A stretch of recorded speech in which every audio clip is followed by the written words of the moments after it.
this was gonna be a video about Saltburn, but it's really a video about 16th century English playwright Christopher Marlowe, you idiot.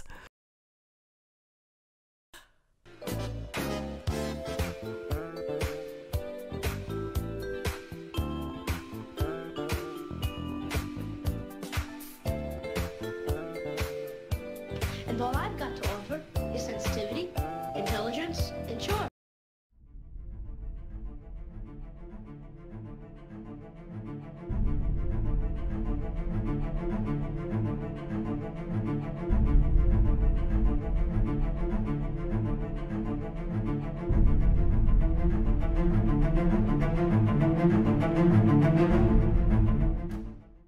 Okay, it actually will kind of become about Saltburn later on. Just hold tight.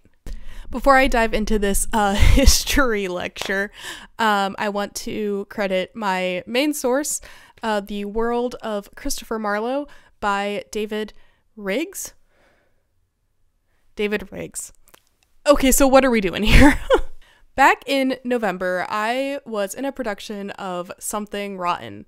In this production of Something Rotten, I had this very little 5-second long bit part as Christopher Marlowe. Christopher Marlowe. It's only for my real Something Rotten heads out there. Which led me down a very normal research rabbit hole into the life of this twink who's been dead for over 400 years. Marlowe's life was wild. Just like an absolute bonkers figure from the English Renaissance. I became obsessed with learning about Chrissy's drama and the world surrounding it. Again, very normal behavior. A few months after this obsession began, I watched Emerald Fennell's film Saltburn. And wouldn't you know it, there's quite a bit of connection. I promise, okay? Hear me out. First, we need to talk about Marlowe. His life operating on the fringes of proper Elizabethan society, and his efforts to claw his way into polite company.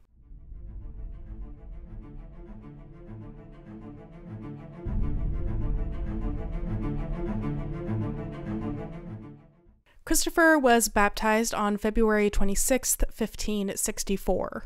Born to immigrant parents, John Marlowe and Catherine Arthur in Canterbury. To paint a picture of Canterbury at the time. During a visit to Canterbury in the 1560s, Crown lawyer William Lambarde described the town as a spiritual wasteland. By the just judgment of God, therefore, Canterbury came suddenly from great wealth, multitude in inhabitants and beautiful buildings, to extreme poverty, nakedness, and decay. During this period, Canterbury saw more executions for heresy than any other place in England. And you know, in defense of this town, England was not making it easy to keep up. The English state religion changed 3 times between 1547 and 1558. That's only 11 years. When Elizabeth I came to power in 1558, she reinstated Protestantism as the state religion of England. Candidates for the ministry were few and far between. So, the newly appointed Archbishop of Canterbury, Matthew Parker, was just kind of like rapidly ordaining these ministers who weren't qualified. Things were pretty chaotic. No one really knew what they were doing, hence the moral decay. Oh, sorry, spiritual wasteland, hence the spiritual wasteland. Christopher's father, John, for the most part kept his nose out of religious affairs and probably raised his children in a similar way. In fact, on July 10th, way before that. On July 10th, 1569, John was cited for not going to church as he ought to. The building blocks of religion were constantly being discredited and rewritten. making faith very hard for this child of immigrants. This would follow Christopher into adulthood, where his works would often highlight the hypocrisy of the Christian church. Now, John Marlowe was a member of the Shoemakers Guild, and his family was a part of the middling class, which, wow, surprise, the middling class was like a Renaissance version of a middle class, sort of.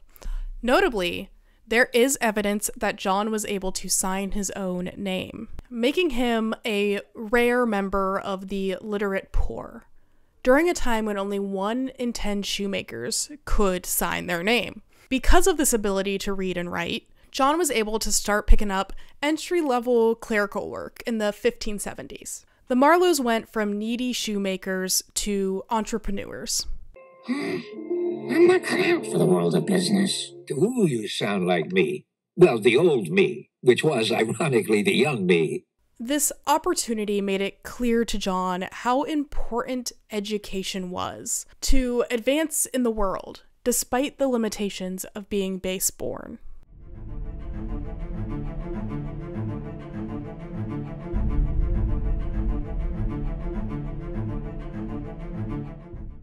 So, Elizabethan elementary schools. Sorry, okay, I told you this was a rabbit hole. Elizabethan elementary schools focused more on religious education than practical skills. I know that's probably shocking to hear. The first thing a young Christopher probably learned how to read was the Trinity. Petty, or elementary school, for the middle and lower classes mostly focused on knowing God and keeping out of trouble. It was all about creating obedient subjects. Students weren't taught to interrogate religious texts, just to be able to read them. Ignorantia juris non excusant. Ignorance of the law is no excuse. If you can read it, you know it. Supposedly, now these students knew the law without really understanding it. Most children of tradesmen left school around 8, after becoming good, pious little subjects. Christopher was privileged in that he got to continue his education into grammar school and learn Latin. Much better than that Latin I just recited a few seconds ago, I'm sure. At Elizabethan grammar school, students were almost always assigned First Instruction of Christian Religion by Alexander Noel. Now, the author of this book, Noel, was very fond of Calvinist theology. Things like bondage of the will, predestination, election, and reprobation. This will be important later, especially that predestination part. I'm also now realizing that a lot of you guys probably aren't super familiar with Calvinist theology. I went to a Christian college, which is why I'm like, you guys know Calvinist theology. Anyways, predestination, which is the more important of the bits of Calvinism, is the idea that your fate is decided no matter what you do in your life. Your fate at the end of your life is predetermined. There's nothing you can do about it. Great. So little 9, 10, 11-year-old Chrissy was learning all about predestination from Alexander Noel. Chris won a scholarship to the King's School at around the age of 14. This is kind of like a high school. As you probably could have guessed at this point, King's scholars were expected to be obedient and suppress any sense of superiority they might have. According to teacher Richard Brinsley, what if I did this in an English accent because it's Elizabethan England? Would that offend you? I know I have some English viewers. I'm sorry about what's about to happen because I think it might be funny. To make those purest authors our own, as Tully, Marcus Tullius Cicero for prose, so Ovid and Virgil for verse, so to speak and write in Latin for the phrase, as they did. Basically, they wanted to make well-rounded little Roman scholars. The elite of Renaissance England were, like, obsessed with the Romans. His years at the King's School would have been the first time Christopher would have come in contact with the sons of land-owning gentry. So those a little bit higher than him in terms of economics class. Most of these gentlemen's sons were at the King's School to gain a reading knowledge of the classics. They could make polite conversation. While scholarship boys, like Christopher, were there to gain entry to university and to learn the technical ins and outs of verse. They had to work a bit harder, because if they wanted to progress up the social ladder, they had to go to university. One of the most popular exercises used at the King's School to teach these technical ins and outs of verse was exercise 4. To flee poverty, O Ceanus, one must fall down from the rocky heights into the sea.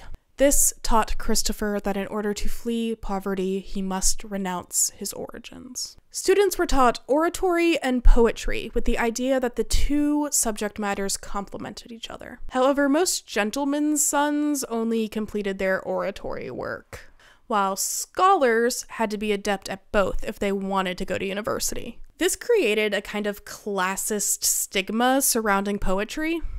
Yes, you hear the influences. Chaucer, Keats. Pages are blank, I know it. Why am I lying to you? Because, like, only the poor scholarship boys were doing it. And to quote David Riggs, poetry may raise you out of obscurity, but it will never deliver you to true prosperity. In the autumn of 1580, Chris won a scholarship to the Corpus Christi College at Cambridge University. His time at Cambridge really cemented his place as an economic lesser, with its dress code even stating that all scholars, being graduates upon the charges of any house, do wear a square cap of cloth, while permitting the sons of noblemen to wear round caps of velvet. Scholars not from nobility were really expected to graduate from university into a role within the church. Marlowe, definitely didn't do that.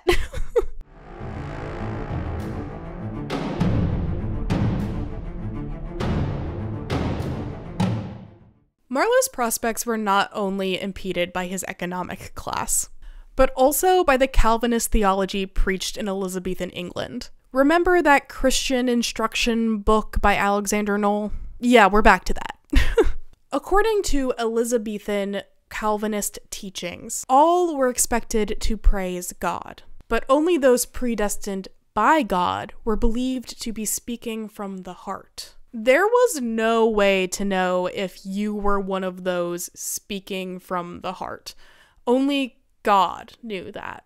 Those not predestined for divine glory were doomed to only truly ever know a wrathful God.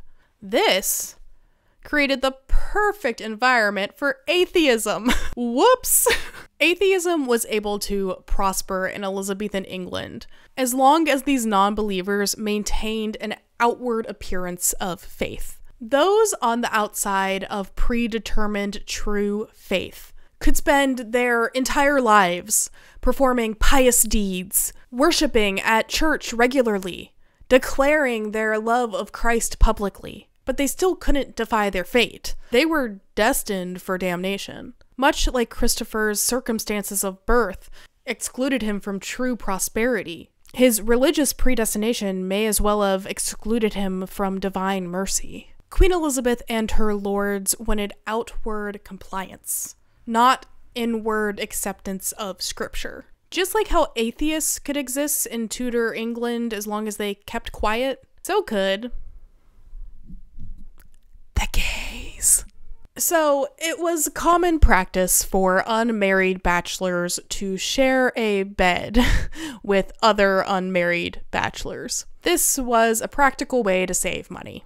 And it was especially common at universities like Oxford or Cambridge. It's also interesting to consider that many of these young men were reading classical Greek works, such as those by Ovid and Virgil, Propertius, Tibullus, and Gallus, all of whom treated homosexuality as a moral neutral, just a fact of life and nature. Wild! The ancient Greeks! were accepting homosexuality as just a fact of life and nature. Gay love was so intrinsic to scholarly life it could almost be considered a part of the curriculum. Because, well, I mean, it sort of was, if you think about it. These classic Greek works were full of tons of gay stuff. And this really pissed off those clinging to medieval Puritan homophobia. Now, Tudor Parliament did make sodomy a crime punishable by death. Super bummer. However, in practice, this law was rarely implemented, usually tacked on to another crime to really seal the deal. Now, don't get me wrong, this neglect definitely did not stem from acceptance. Super bummer. Of a lack of understanding of what was happening before the law's very eyes. In Renaissance England, male love and male friendship looked very similar. Like being an atheist, you could be gay as long as you weren't loud about it. Even in his life after Cambridge, Marlowe only ever shared rooms with same-sex partners. Unless he was abstinent, which is doubtful, considering the content of a lot of his work. He was most likely mostly sexually interested in other men. That John is the greatest guy in the world. We gotta have him and his wife over for drinks sometime. I don't think he's married, Homer. Oh, a swinging bachelor, eh? Well, there's lots of foxy ladies out there. Homer, didn't John seem a little festive to you? This is another instance where Marlowe's fate kept him from the true upper echelons of the world around him, and the true glory of an Elizabethan god.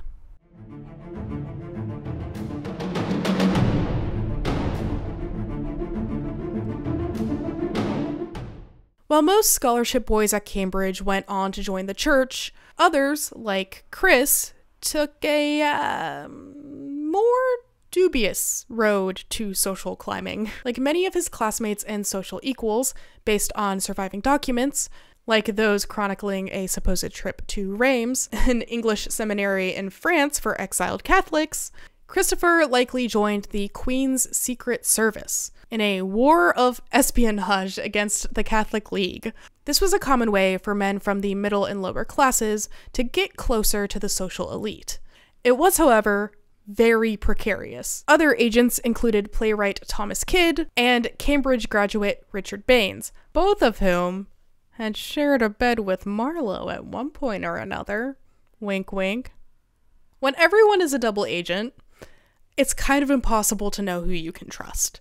All three of these spies, Marlowe, Kidd, and Baines, were at some point arrested for conspiring with the Catholics, despite actually working under orders from the Queen's Privy Council. The trip to Reims was probably one such instance. Spies worked on the outskirts of society while still staying very close to its core. Again, never quite able to break through. On September 18th, 1589, Marlowe was arrested with poet Thomas Watson for the murder of innkeeper William Bradley.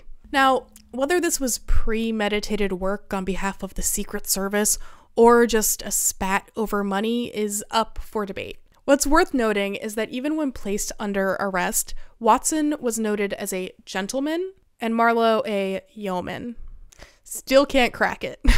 It was at Newgate Prison where Chris met John Poole, a man connected to the Catholic underground who had partaken in some counterfeiting schemes. This is likely where Marlowe got inspiration for his own counterfeiting scheme in 1591, which he operated out of the town of Flushing in Denmark with our old friend Richard Baines, and goldsmith Gifford Gilbert, who I keep wanting to call Gilbert Gottfried. This was ultimately another dangerous and vain attempt at social climbing, but this time, smidge more illegal. Baines, immediately sold out his co-conspirators in this counterfeiting scheme. When it pretty immediately became clear that the coins looked fake to the naked eye, like they were just bad counterfeits.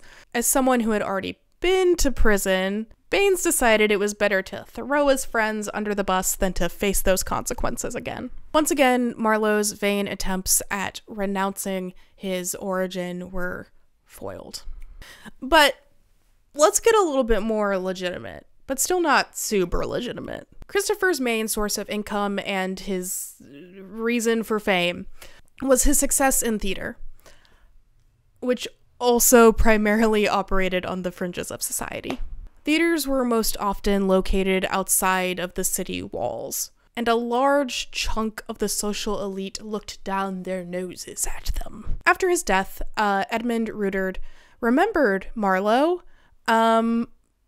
like this, as a Cambridge scholar who was a poet and a filthy playmaker. Yikes. The government kept a tight grip on the theaters via the appointment of a master of revels, whose job it was to review plays before publication and performance. Kind of like a Tudor Hays Code.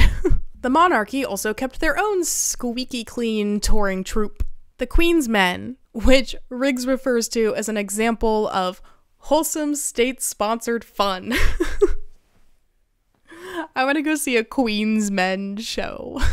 While some of the elite looked down on, quote, playmakers, others took them under their patronage, like Lord Strange and his players, who had Marlowe in his employment throughout the last years of his career and life.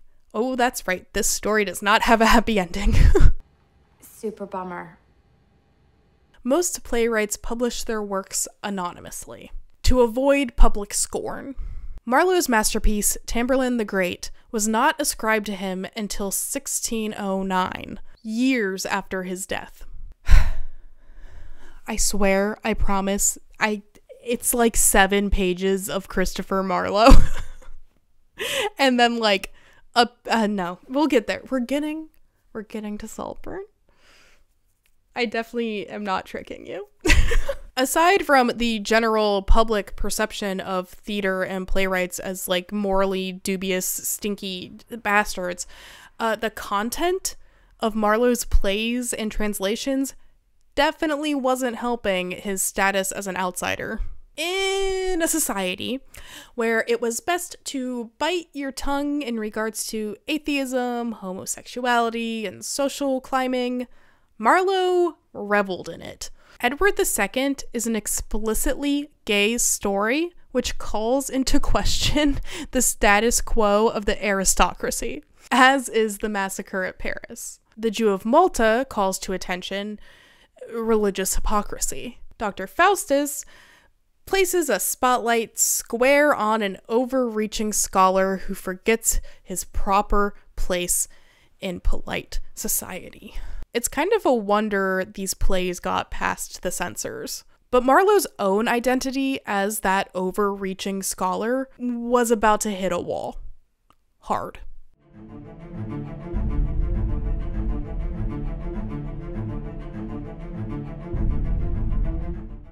(1593) saw a moral panic in England surrounding atheists. It was basically believed that Catholics were recruiting atheists to their side. The idea was that if atheists were to pick a side, they would probably pick the Catholic side, mainly due to the aesthetic of ritual and both groups being stinky heathens in the eyes of Queen Elizabeth.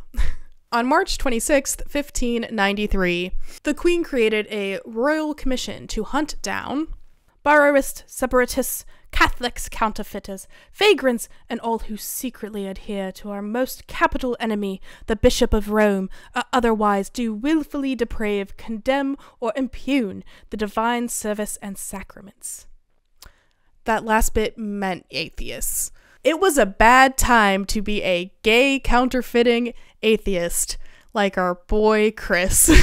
The Royal Commission also kind of inadvertently started a immigration crisis by basically shipping in a bunch of immigrants to recruit them to the Protestant side of things. A lot of native Englanders were concerned that these Protestant immigrants that were being shipped in were actually covert Catholics. and were going to rain immorality on the country. Cardinal Allen, a Catholic exile, stated that Elizabeth was populating England with innumerable strangers of the worst sort of malefactors and sectaries, to the great impoverishing of the inhabitants, and no small peril to the whole realm.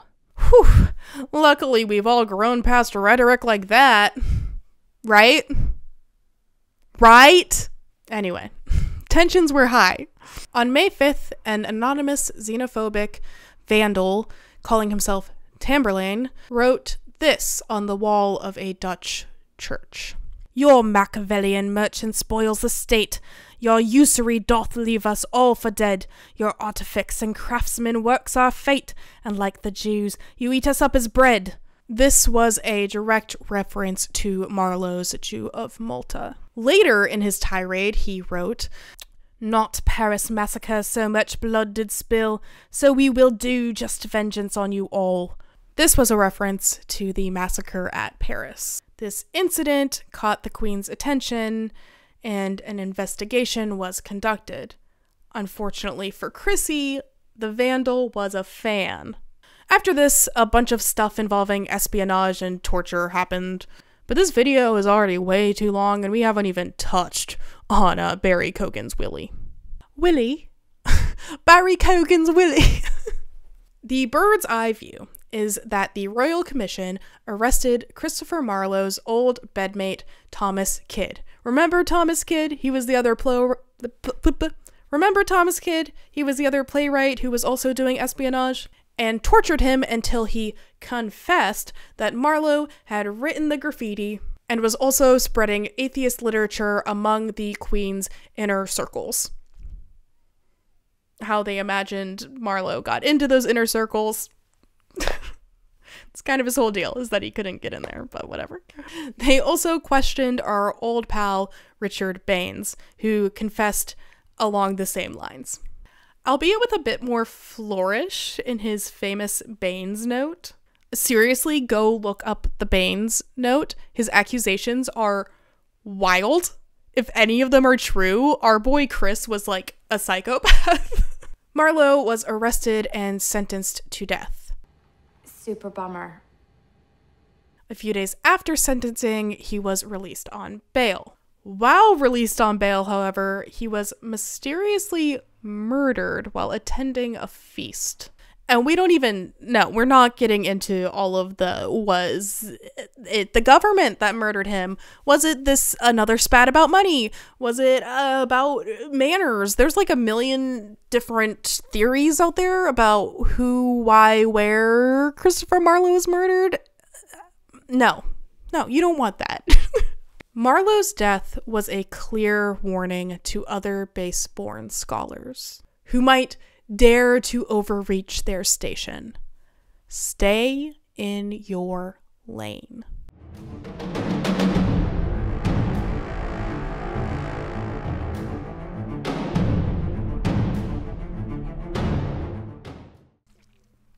So, now that you are very educated on this guy that you do not care about, but really we just scratched the surface, we can talk about Saltburn. Here's the Wikipedia synopsis to catch you up. Distraught by his classmate Oliver's unfortunate living situation, Felix, a rich student, invites him over to his estate. Soon, a series of horrifying events engulf Felix's family. So, it's kind of hard to talk about Saltburn without spoiling it, which I don't want to do. But I'm going to have to do to some extent, so you've been warned. Saltburn is a movie about obsession. Obsession over your gay crush, and obsession over clawing your way into the aristocratic elite. Over the course of the movie, our protagonist, Oliver, exhibits increasingly unhinged, if you know, behavior in his vain attempts to break into Felix's family and become a permanent member of the English elite. I think it's important to note, and like major spoiler here, so, that Oliver is not poor. He is middle class. He is base-born, to use Tudor parlance, but not from abject poverty. Oliver is Christopher Marlowe. Okay, hear me out. There is this scene in Saltburn that I think perfectly captures the point of the movie. It's during the birthday party, when Farley, Felix's cousin, tells Oliver that no matter what he does, he will never be a part of this world. Unlike Farley, who's related by blood and will always come back, even if he's shunned by the family for a period of time. The blood in his veins will always be high-born, unlike Oliver's.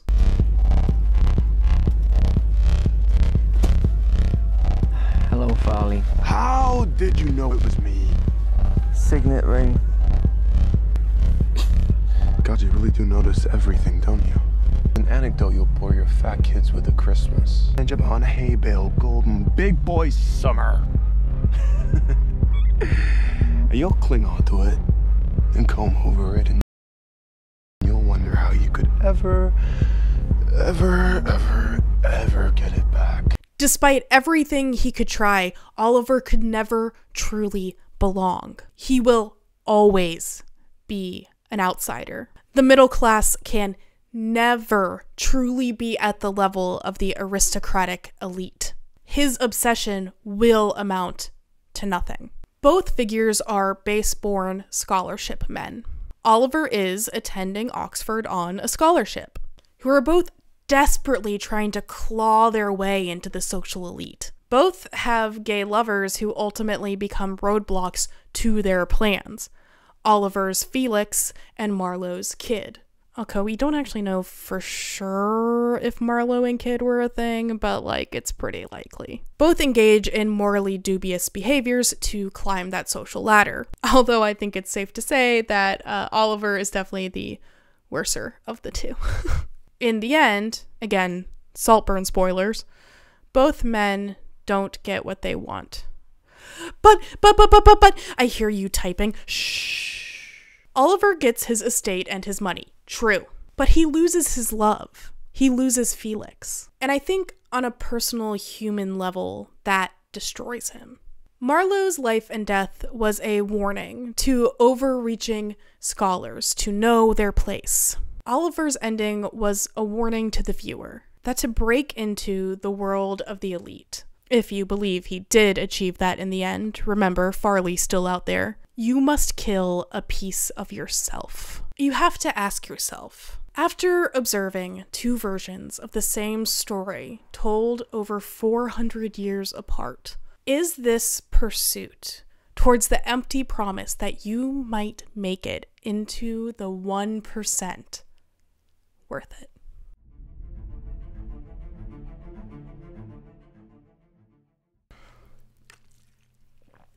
Hey guys! Wow! You know, during my last stream, I was telling people, I was like, you guys will never guess what this video is about. And I doubt you did. But if you stuck around to the end, thank you so much. This video was definitely like a passion project for me. As you can tell, like, the algorithm is not going to pick up this video about Christopher Marlowe. But yeah, if you watch this whole thing, thank you. If you want to see more content from me, click that subscribe button. I'm not the subscribe button. I don't know why I did that. If you want to give it a little algorithm boost, go ahead and leave a comment or like it or whatever. I don't know. Live your life. And if you want to support content like this, links to my Patreon and some merch are in the link tree down in the description. And if you didn't like the video, just don't go writing a note to the Queen's Privy Council about it, okay?